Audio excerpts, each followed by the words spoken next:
Total preparation Lucknow के online study programme में आप सबका स्वागत है। दोस्तों, राष्ट्रीय शिक्षा नीति 2020 से संबंधित इस वीडियो में हम नवीन शिक्षा नीति के कुछ महत्वपूर्ण पहलुओं पर चर्चा करेंगे। यह वीडियो तैयारी कर रहे छात्रों सहित सभी अभिभावकों के लिए भी अत्यंत लाभदायक सिद्ध होगा। शीघ्र ही हम इसके अन्य भाग भी लेकर आपके सम्मुख प्रस्तुत होंगे। आइए देखते हैं यह संक्षिप्त अवलोकन।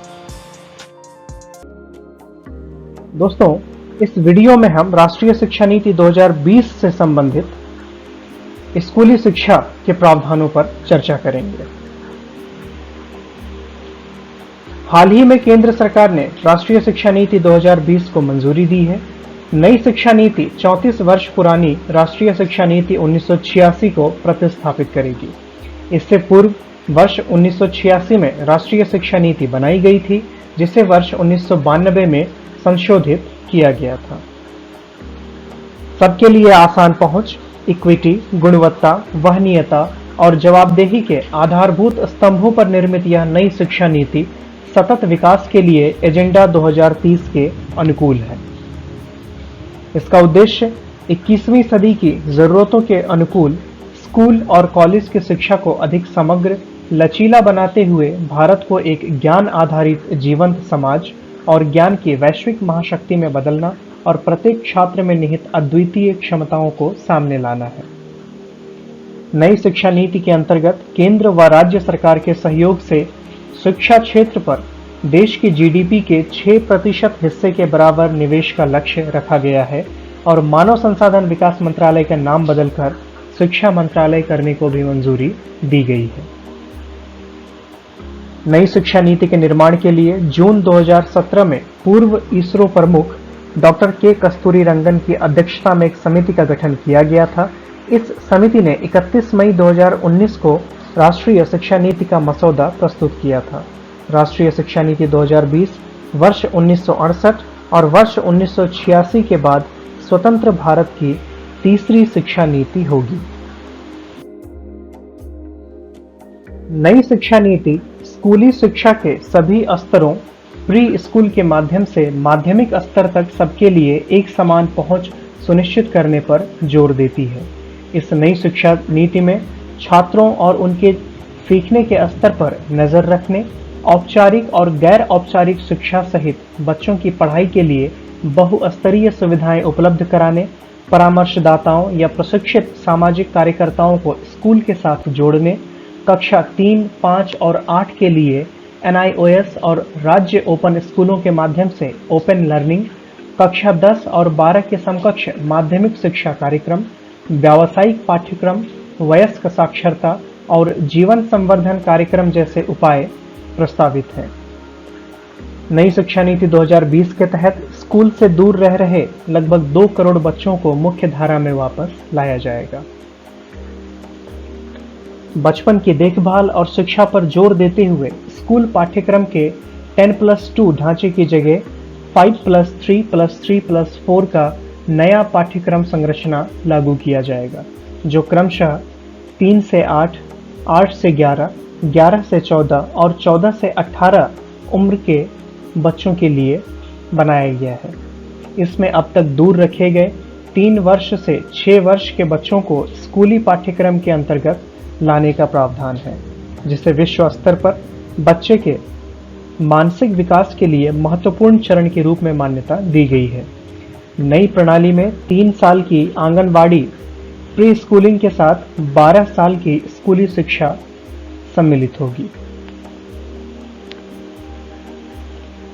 NCERT 8 वर्ष की आयु तक के बच्चों के लिए प्रारंभिक बचपन देखभाल और शिक्षा अर्थात NCPFECCE के लिए एक राष्ट्रीय पाठ्यक्रम और शैक्षणिक ढांचा विकसित करेगा।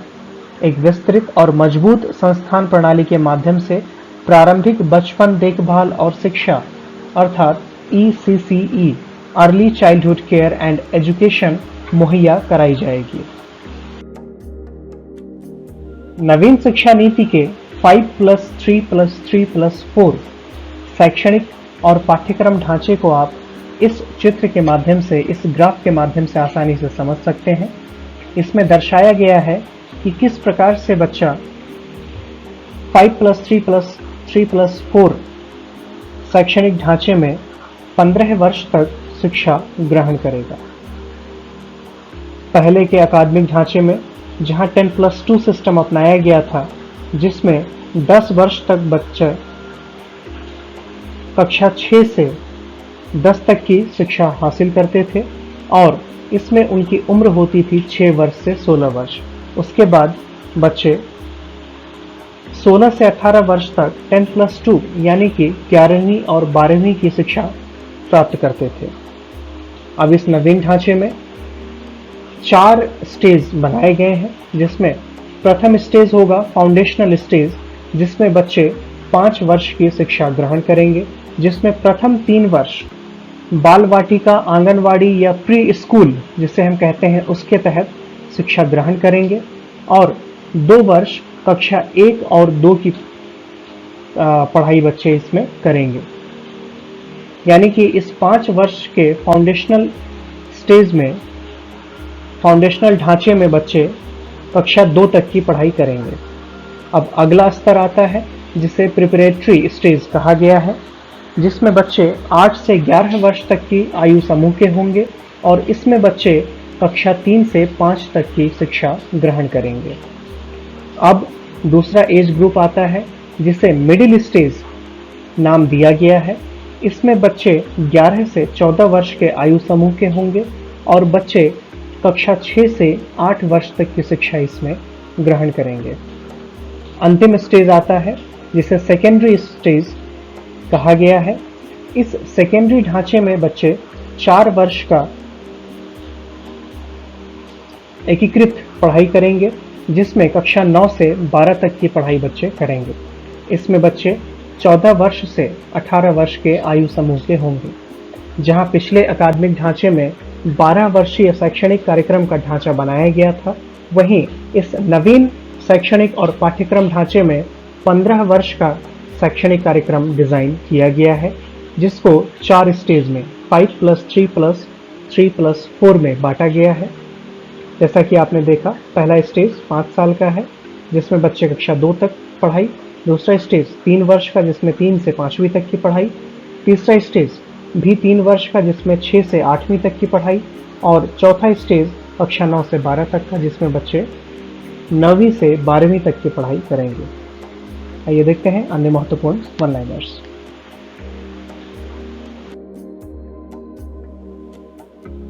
इसमें आंगनबाड़ी और प्री स्कूल भी शामिल होंगे, जिसमें ECCE शिक्षा शास्त्र और पाठ्यक्रम में प्रशिक्षित शिक्षक और आंगनबाड़ी कार्यकर्ता होंगे। ECCE यानी कि early childhood care and education की योजना और कार्यान्वयन मानव संसाधन विकास, महिला और बाल विकास WCD, स्वास्थ्य और परिवार कल्याण HFW और जनजातीय मामलों के मंत्रालयों द्वारा संयुक्त रूप से किया जाएगा। बुनियादी साक्षरता और संख्यात्मक ज्ञान की प्राप्ति को सही ढंग से सीखने के लिए अत्यंत जरूरी एवं पहली आवश्यकता मानते हुए नवीन शिक्षा नीति 2020 में मानव संसाधन विकास मंत्रालय द्वारा बुनियादी साक्षरता और संख्यात्मक ज्ञान पर एक राष्ट्रीय मिशन की स्थापना किए जाने पर विशेष जोर दिया गया है। राज्य वर्ष 2025 तक सभी प्राथमिक स्कूलों में ग्रेड 3 तक सभी शिक्षार्थियों या विद्यार्थियों द्वारा सार्वभौमिक बुनियादी साक्षरता और संख्यात्मक ज्ञान प्राप्त कर लेने के लिए एक कार्यान्वयन योजना तैयार करेंगे। एक राष्ट्रीय पुस्तक संवर्धन नीति तैयार किया जाना प्रस्तावित है। राज्य विद्यालय नियामक प्राधिकरण। प्रत्येक राज्य के लिए राज्य विद्यालय नियामक प्राधिकरण नामक एक स्वतंत्र राज्यव्यापी नियामक संस्था बनाई जाएगी। राष्ट्रीय अनुसंधान फाउंडेशन। एक राष्ट्रीय अनुसंधान फाउंडेशन की स्थापना सभी विषयों में उत्कृष्ट अनुसंधान प्रस्तावों के लिए प्रतिस्पर्धी वित्तपोषण प्रदान करने के लिए किया जाना प्रस्तावित है। नई शिक्षा नीति में कम से कम ग्रेड 5 तक, अच्छा हो कि ग्रेड 8 तक तो उससे आगे भी मातृभाषा अथवा स्थानीय भाषा या क्षेत्रीय भाषा को ही शिक्षा का माध्यम रखने पर विशेष जोर दिया गया है। विद्यार्थियों को स्कूल के सभी स्तरों और उच्च शिक्षा में संस्कृत को एक विकल्प के रूप में चुनने का अवसर दिया जाएगा। त्रिभाषा फार्मूले में भी यह विकल्प शामिल होगा। किसी भी विद्यार्थी पर कोई भी भाषा थोपी नहीं जाएगी। भारत की अन्य पारंपरिक भाषाएं और साहित्य भी विकल्प के रूप में उपलब्ध होंगे। विद्यार्थियों को एक भारत श्रेष्ठ भारत पहल के तहत 6 से 8 ग्रेड के दौरान किसी समय भारत की भाषाओं पर एक आनंददायक परियोजना अथवा गतिविधि में भाग लेना होगा। कई विदेशी भाषाओं को भी माध्यमिक शिक्षा स्तर पर एक विकल्प के रूप में चुना जा सकेगा। भारतीय सांकेतिक भाषा यानी साइन लैंग्वेज को देश भर में मानकीकृत किया जाएगा और बधिर विद्यार्थियों द्वारा उपयोग किए जाने के लिए राष्ट्रीय एवं राज्य स्तरीय पाठ्यक्रम सामग्री विकसित की जाएंगी। नई शिक्षा नीति में योगात्मक आकलन के बजाय नियमित एवं रचनात्मक आकलन को अपनाने की परिकल्पना की गई है, जो अपेक्षाकृत अधिक योग्यता आधारित है, सीखने के साथ साथ अपना विकास करने को बढ़ावा देता है और उच्च स्तरीय कौशल जैसे कि विश्लेषण क्षमता, आवश्यक चिंतन मनन करने की क्षमता और वैचारिक स्पष्टता का आकलन करता है। नवीन शिक्षा नीति में प्रस्तावित है कि सभी विद्यार्थी ग्रेड 3, 5 और 8 में स्कूली परीक्षाएं देंगे, जो उपयुक्त प्राधिकरण द्वारा संचालित की जाएंगी। ग्रेड 10 एवं 12 के लिए बोर्ड परीक्षाएं जारी रखी जाएंगी, लेकिन समग्र विकास करने के लक्ष्य को ध्यान में रखते हुए इन्हें नया स्वरूप दिया जाएगा। एक नया राष्ट्रीय आकलन केंद्र परख अर्थात समग्र विकास के लिए कार्य प्रदर्शन, आकलन, समीक्षा और ज्ञान का विश्लेषण एक मानक निर्धारक निकाय के रूप में स्थापित किया जाएगा। शिक्षकों को प्रभावकारी एवं पारदर्शी प्रक्रियाओं के जरिए भर्ती किया जाएगा। पदोन्नति योग्यता आधारित होगी, जिसमें कई स्रोतों से समय समय पर कार्य प्रदर्शन का आकलन करने और करियर में आगे बढ़कर शैक्षणिक प्रशासक या शिक्षा विशारद बनने की व्यवस्था होगी। शिक्षकों के लिए राष्ट्रीय प्रोफेशनल मानक अर्थात NPST राष्ट्रीय अध्यापक शिक्षा परिषद द्वारा वर्ष 2022 तक विकसित किया जाएगा, जिसके लिए NCERT, SCERT शिक्षकों और सभी स्तरों एवं क्षेत्रों के विशेषज्ञ संगठनों के साथ परामर्श किया जाएगा। इस नीति में प्रस्तावित सुधारों के अनुसार कला और विज्ञान, व्यावसायिक तथा शैक्षणिक विषयों एवं पाठ्यक्रम व पाठ्येतर गतिविधियों के बीच बहुत अधिक अंतर नहीं होगा। कक्षा 6 से ही शैक्षिक पाठ्यक्रम में व्यावसायिक शिक्षा को शामिल कर दिया जाएगा और इसमें इंटर्नशिप की व्यवस्था भी दी जाएगी।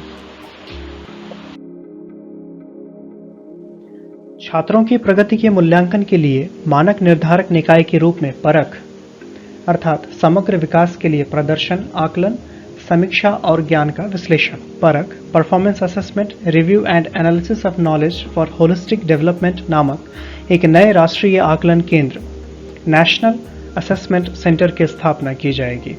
छात्रों की प्रगति के मूल्यांकन तथा छात्रों को अपने भविष्य से जुड़े निर्णय लेने में सहायता प्रदान करने के लिए कृत्रिम बुद्धिमत्ता अर्थात आर्टिफिशियल इंटेलिजेंस आधारित सॉफ्टवेयर का प्रयोग किया जाएगा।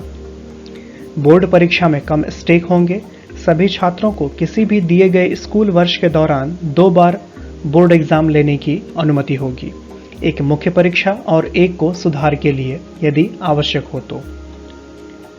6वीं कक्षा के बाद छात्र व्यावसायिक पाठ्यक्रमों का चयन कर सकते हैं और 8वीं से 11वीं के छात्र अपनी पसंद के विषय चुन सकते हैं, अर्थात मानविकी वर्ग और विज्ञान वर्ग के बीच विद्यमान अंतर को समाप्त करने की कोशिश की जाएगी।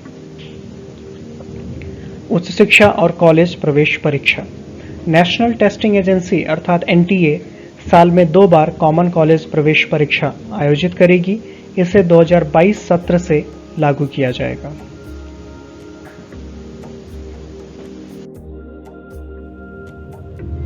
नई शिक्षा नीति के अंतर्गत छात्रों को 360 डिग्री समग्र रिपोर्ट कार्ड मिलेगा, जो न केवल विषयों में उनके द्वारा प्राप्त अंकों के बारे में सूचित करेगा, बल्कि उनके कौशल और अन्य महत्वपूर्ण बिंदुओं को भी बताएगा। शिक्षा मूल्यांकन योजनाओं के निर्माण और प्रशासनिक क्षेत्र में तकनीकी के प्रयोग पर विचारों के स्वतंत्र आदान प्रदान हेतु राष्ट्रीय शैक्षिक प्रौद्योगिकी मंच अर्थात national educational technology forum NETF नामक एक स्वायत्त निकाय की स्थापना की जाएगी। इसी के साथ ये वीडियो समाप्त होता है। हमारे साथ अंत तक बने रहने के लिए आपका बहुत बहुत धन्यवाद। इसी प्रकार करंट अफेयर्स, सामान्य अध्ययन एवं अन्य महत्वपूर्ण समसामयिक घटनाओं से संबंधित हमारे वीडियोस का नोटिफिकेशन तुरंत पाने के लिए हमारे चैनल को सब्सक्राइब करना और घंटी वाले बटन को दबाना न भूलें। धन्यवाद।